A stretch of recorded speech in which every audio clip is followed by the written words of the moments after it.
If you deal with back pain, I want you to know that you are not alone. Over 80% of Canadians deal with back pain at some point in their life.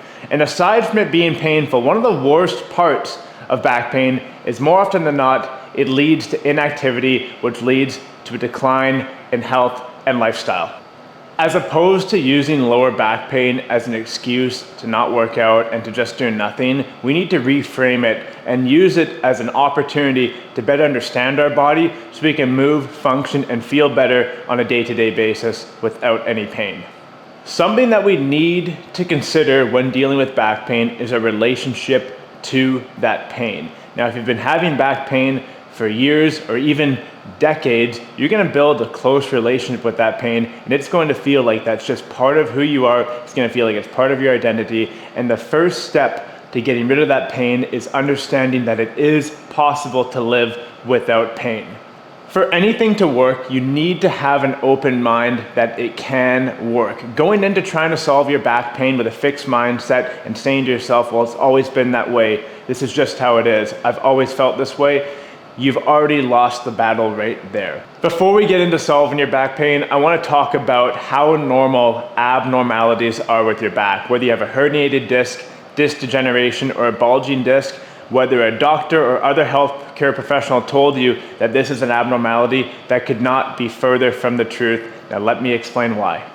A systematic literature review with over 33 studies and over 3,100 participants who were all asymptomatic to back pain showed the vast majority of them had images that would lead to potentially having back pain even though they weren't experiencing any pain. Take a look at this chart below.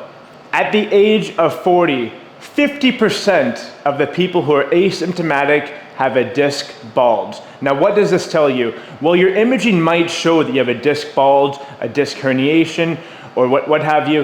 What we need to understand is that just because the imaging shows that you have a disc bulge, degeneration, herniation, or protrusion does not always mean that there's going to be pain. So if you have back pain and you go and you take a look at the imaging, you get imaging done on your back and it shows you have disc degeneration or herniated disc, that doesn't always equate to having your pain. Whereas someone who has no symptoms could have done the exact same image, could have the exact same imaging as you, even though they don't have pain. So why I tell you this is I don't want you to be married to the idea that there's something wrong with you because of an image that was taken at a specific time. That does not paint the whole picture. Well, imaging is important to show us sort of what's happening at an acute level. Back pain is a much greater issue than just one imaging and just one part of your back. Now let's get into how we can go about solving your back pain through movement and structured training in order to give you the results you want and get you out of pain. Let's get into it. So some key movements here to get the lower back moving to help us send some blood flow and break up that fluid in our lower back is going to be starting in a quadruped position with our knees on the mat right here. So when I'm locked into this position here, we want to think about just moving through the lower part of our lower back here, okay? I'm just going to simply tuck my tailbone, bring my tailbone up, tuck my tailbone down. All we're doing here is just getting that part of the lower back, the first few vertebrae, moving to break up some of that synovial fluid so we can bring ourselves more relief through that lower back. After we go through that one there, I want you to start going side to side. Think about taking your tailbone from one side to the other. And keep in mind, these movements here are isolated, slow, and small ranges of motion. If you feel any pain, work with what you have. This is how we start to explore the movement of our lower back and start to find out what feels good and what doesn't feel good. So again, we're gonna start hands and knees locked in on the floor, tailbone up, tuck the tailbone. Small little movement. If you run into any pain here, maybe we just go a bit less, tuck the tailbone, right back up. After about 10 to 15 reps, I want you to go side to side with that tailbone. Still locked in, and you go side to side. And as we go through these motions, I want you to pay attention to where are you feeling the pain, where are you feeling the tightness. Again, we're getting explorative here. We want to learn about our body and we want to learn what limitations we have and maybe even surprise yourself and find out, hey, this actually feels pretty good. Or maybe, okay, it hurts when I go to this side, I'm gonna ease off a little bit and spend some more time over here. After we're done with the small movements in our lower back, let's get the rest of the spine involved. In that same position, we're now gonna get into what's called a cat to camel. So from here, I wanna think about looking up with my chin and my tailbone. I'm looking to the ceiling, I'm arching my back, and then I wanna tuck my chin and my tailbone at once. As you can see here, I'm getting the upper back now involved. Again, we're gonna keep in mind, where are we feeling the pain? If you're feeling the pain as we look up here, maybe we just go to this range and then focus more on the tuck. Taking the breath into account here too. Inhaling up. Exhaling back down. Again, go through this one for 10 to 15 reps. The next one we're gonna do after 10 to 15 reps on the cat to cow is just simply an offset position. I'm gonna take one knee, I'm gonna push my left knee first, left knee forward. My hands are right below my shoulders. So I'm offsetting my hip position by shooting one knee forward. Same thing, I'm now gonna look up at the ceiling, lifting my tailbone, and I'm gonna tuck my chin and tailbone at once, pushing the floor away. We'll go 10 reps aside here, doing one side first, and then transitioning to having the other knee forward. This is gonna show us which side of our back is tighter, where is the pain. Typically, say your right side of your back is tighter, with that right knee forward, we're gonna end up getting a bit more of a stretch along that right side by simply offsetting our position here. Next up is our side plank push-up. This is a great opener and active movement for our side, which connects down to our lower back. I'm gonna be here, my bottom leg long, my top leg is gonna go over like this. If you don't quite have the mobility, you can push that top leg back down, and we're gonna end up on our side here. Now we're not actually doing a side plank, it's just a bit of a side plank position. What I'm looking to do is stay nice and square. I wanna be long with my body, and I wanna have my shoulder down. I'm not gonna be twisting up looking at the ceiling. Shoulders down, I'm looking right forward. From here, I can begin to make my way away from the floor. You're gonna feel a big stretch down your side here. This side, which attaches to your QL and to your lower back, holds a lot of tension. As we go through these reps here, we're gonna do about 10 to 15 gentle pushes away each side. If we find a spot that's sticky or tight, and maybe we're feeling a bit of a cramp, what we can look to do is ease off a little bit. Take a big breath in through our mouth to expand that rib cage. Long exhale, push up a bit more. It's key that we breathe in through our mouth here, because that's how we can expand the lower part of our rib cage. You can try this for yourself. If you breathe in through your nose, our air kind of goes into our shoulders and chest, whereas if you take an inhale through our mouth, which is what we're doing here, we can scoop that air into our rib cage, taking a deep exhale to gain some more range of motion. Play around with this position here again.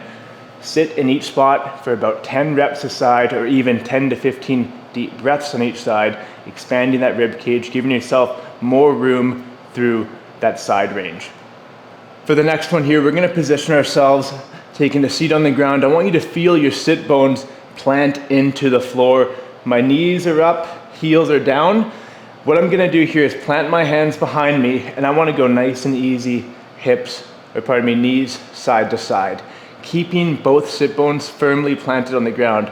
If you find that your butt wants to reach off the floor, we're kind of cheating our mobility out of our hip and taking it to our back or our side. So keeping our sit bones firmly planted, heels firmly planted into the ground. I'm gonna windshield wipe my knees side to side. You can spend, again, 10 to 15 reps here, nice and easy, allowing one knee out, one knee in. After you hit 10 to 15 reps there, you're gonna drop your knees down to one side, making a 90-degree angle here, 90-degree angle here. Again, we get to that position from here and simply allowing our legs to drop to the floor. Once our knees are both down, I want you to take a look at your knee that's facing the ceiling here, the top leg. We're gonna aim our belly button towards that knee, nice and tall, like there's a string pulling our head to the ceiling. And from there, I like to post up with one hand on my ankle, other hand out to the side. I'm gonna reach my butt behind me and my head forward, doing a bit of a push-up. into this one. Now you might feel this in the hip and the lower back. It's a great opener for the hip. This is one that might feel different for you side to side, depending on which side holds more tension. Now go after a good 10 reps a side. As you get more advanced with this one, we don't want to use our arms as much. We can lower down with our arms, but we can push our knee into the floor to lift us back up, to give that glute a bit of extra load. So pushing through that knee and allowing the glute to pull us back up. After we do one side, we can simply move over to the other side, starting here, again, letting the knees fold down, aiming the belly button towards the knee, pushing into that range, and back up. Remember, as you lower down, head forward, tailbone away. Now, for our last active mobilization, we have what is called the world's greatest stretch. And it really is the world's greatest stretch because we check so many boxes with this one. We can keep one knee on the mat, our other foot is gonna be out and away. Both of my hands are gonna land on the inside of my leg. Now, once I'm here, I wanna get my hip forward. This is called hip extension. When we have back pain, we're more often than not stuck with our butt arching back, shortening this hip here. Getting our hip to be able to extend through this range is gonna be huge for allowing your back to not take the brunt of doing the hip's job, which is extending. So really focus on allowing that hip to come forward as we drop down. We wanna be here, not here, but right here. Now, once we're here, we have the option to pick up our back knee. If you're finding that's a bit too much of a workout as opposed to a stretch, simply keep the back knee down. You're gonna reach your elbow down and then your fingertips up to the ceiling. Big exhale.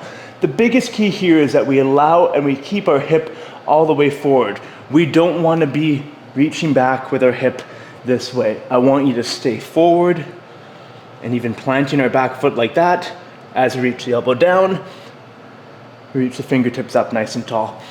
10 reps aside, we're gonna begin to connect the breath here. So take a big exhale as you extend and reach to the ceiling.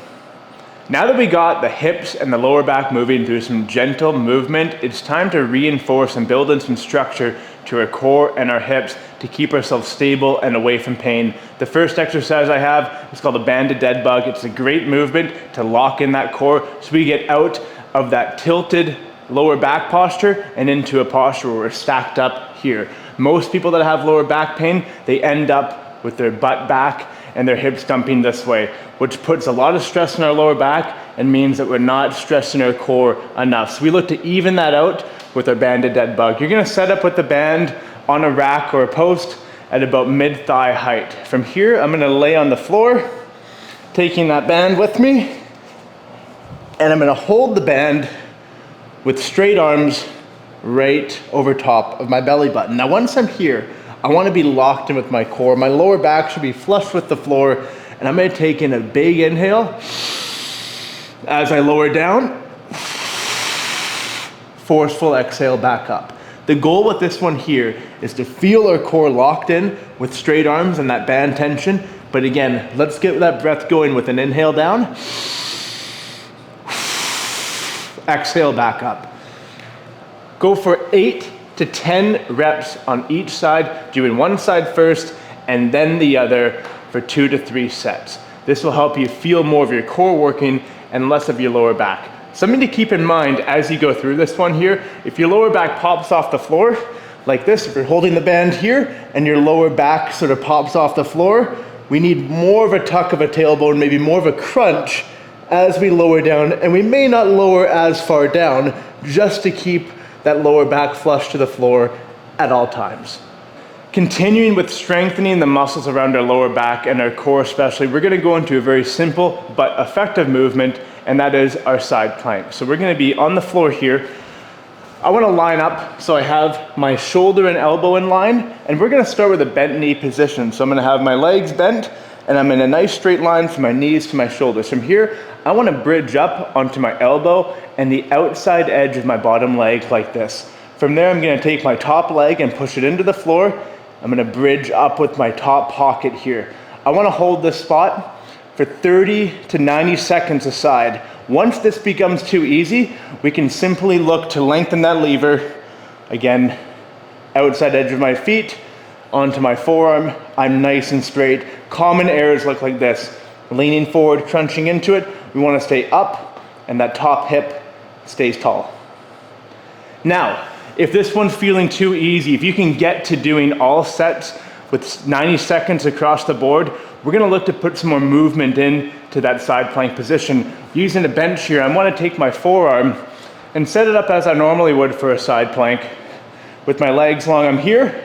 I'm gonna get a bit more active now. I wanna drop that pocket down to the floor. I'm gonna get a nice big stretch here. Familiar position from our side plank, stretch. Now picking that hip up and squeezing the side here. We're getting a whole bunch of action from the side of our abdomen and our lower back. Again, staying tall, dropping that pocket down into the stretch, reaching that same pocket back up to the ceiling. 8 to 10 reps a side. If you've progressed from the side plank hold, again, 2 to 3 sets on each side. Now that we've established a stable and strong core, it's time to get into the hips and the pelvis. A great exercise I like that acts as a bit of a stretch, but a strength and movement for the hip and the lower back is the hip hike. We're gonna stand on here. I have a few mats stacked up. You could use a step or a staircase, works just as well. And I'm gonna take a step on with one foot. I'm just gonna show you here my belt line. So when I get to this position here, my belt line is even. I'm right about here. Now all I'm looking to do is take this hip, drop it down. I'm aiming this pocket, my back pocket, away from me. My hip's hiked up, you can clearly see. My right hip is above my left. From here with a straight leg, I wanna hike my hip up this way, pushing my right foot into the mat, and then dropping that hip back down. So what we're doing here is we're working on that lateral side of the hip. This little muscle right here assists in a stable lower back. This is also good if you have lateral knee pain. If you're a runner and you have knee pain, getting your glutes strong and stable is a great way to even out those hips and eliminate lower back pain. We're looking for 8 to 12 reps a side for 2 to 3 sets. Now again, when I step onto that box, I definitely want to use a bit of hand support here. I'm going to drop my one foot to the ground, hiking my other hip up. Then I want to push through that foot, lifting up here. We're controlled with our lowering. We're going to ease into that lowering and then be intentional as we push into the platform to lift our hip back up. Control with these movements is the name of the game. Feel your hips do the movement, feel your hips control the movement, and move through each rep with intent. The next one we have for our hips is learning to better extend our hips, not through our lower back, but actually through our hips. Like I mentioned earlier, most of the time if you have back pain, it's because you're extending through your back and not your hips. So all you need for this next one is, in this case, a bench, maybe an ottoman, or even a table or a chair. We're gonna set up on our back here, and I've tucked my shirt in so you can clearly see my lower back. I got my heels on top of the bench, and when we get started with this one, I want you to think about tucking your tailbone underneath you so your tailbone and butt off the floor. I then want to drive my elbows down. I'm going to push my heels into the bench. I'm going to squeeze my butt and lift my hips up nice and tall. From here, we should only feel this in our hips and maybe the back of our legs. I want to lower down, reaching my lower back down to the floor, and then right back up into another rep. Tempo and control is key here. I should feel my hips controlling the movement and even the back of my legs controlling the movement.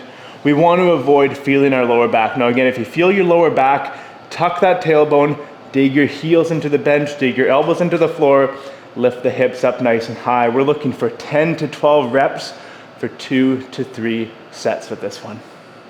Our fifth and final exercise to solidify stronger hips and a more stable lower back is our banded adduction step. All you're gonna need is a resistance band, low on a rack about mid-shin height. We're gonna step into it so it's around our ankle. Now from here, I'm gonna step away with one leg. I'm gonna look to bring my heels, not quite touching, but together, then a controlled step back. Step away, step in, controlled step back. This is going to address our adductors. Our adductors are commonly very tight, which means that they're very weak, and that could contribute to your lower back pain or hip instability, which is a big factor with lower back pain. We're looking for a good 10 to 12 reps on that adduction step, focusing on a controlled step back and controlled step in through each movement in each rep.